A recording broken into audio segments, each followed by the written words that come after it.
هلمند د روان کال د پیل راهیسې د افغان ځواکونو په خاص ډول د پولیسو لپاره خونړی و. 18 پولیس د ولایت کې د نړیوالو ځواکونو په یوه برید کې د ناسمې همغږۍ له امله ووژل سول.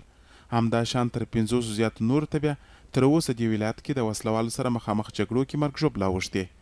د هلمند قومي مشران د پولیسو پر قومندانانو په نیوکې سره وایي چې د هغوی د کمزوري پوځي مدیریت او تجربې له امله افغان ځواکونه د جګړې په ډګرونو کې مرګ ژوبله ویني. خپل د کور لپاره زه اوس څنګه چوکیدار واوسېږم او دا خو چې د بل زمان مړي د کم د غټ سړي زوی پکښې مړ شوی دی، د وزیر صاحب زوی پکښې مړ شوی دی، د والي صاحب زوی پکښې مړ شوی دی، د رئیس صاحب زوی پکښې مړ شوی دی. که دا درد دوی وویني دا په سل کې به 90% د مشکل حل 10% به مشکل جوړي، هغه 10% خپله ولسونه راوځي. که چې دي واقعي دوی خپل د یوه برابرۍ ورته کوي ځای پر ځای د خپل د یو مشر خبره ومني پر هغه ترتیب باندې ولاړ شي، نو بیا انشاءالله دومره اختلافات نه رسېږي. دوی د افغان ځواکونو د زیان د مخنیوي لپاره د دقیقو پوځي پلانونو عملي کول غواړي.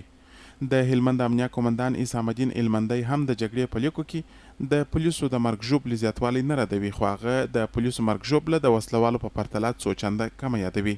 نوموړی د افغان ځواکونو د تلفاتو د زیاتوالي عمده علت د جګړې پیل او د سولې خبرو کې د وسلوالو لخوا د امتیاز ترلاسه کول یادوي. د پولیسو د تلفات مورد کې چې ولې تلفات زیات شوي دي، تاسو خبر یاست چې وخت یا فصل د جنگ دی چې ساحه شنه کېږي، جنگ شروع کېږي، ساحه شنه کېږي، جنگ شروع کېږي. همدغه دی چې اوس ساحه شنه شوه، جنگ شروع شو.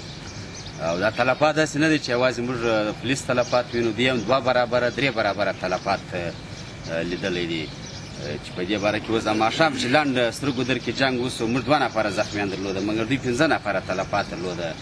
د هلمند پوځي چارواکي وایي په دې ولایت کې د وسلوالو پر ضد وروستۍ کې هوایي او مځکني بریدونه زیات شوي او د هغوی د مرکزونو له منځه وړل ورته مطلوب هدفونه دي. طالبانو تر اوسه د هلمند د چارواکو د دې تازه څرګندونو په اړه تبصره نه ده کړې.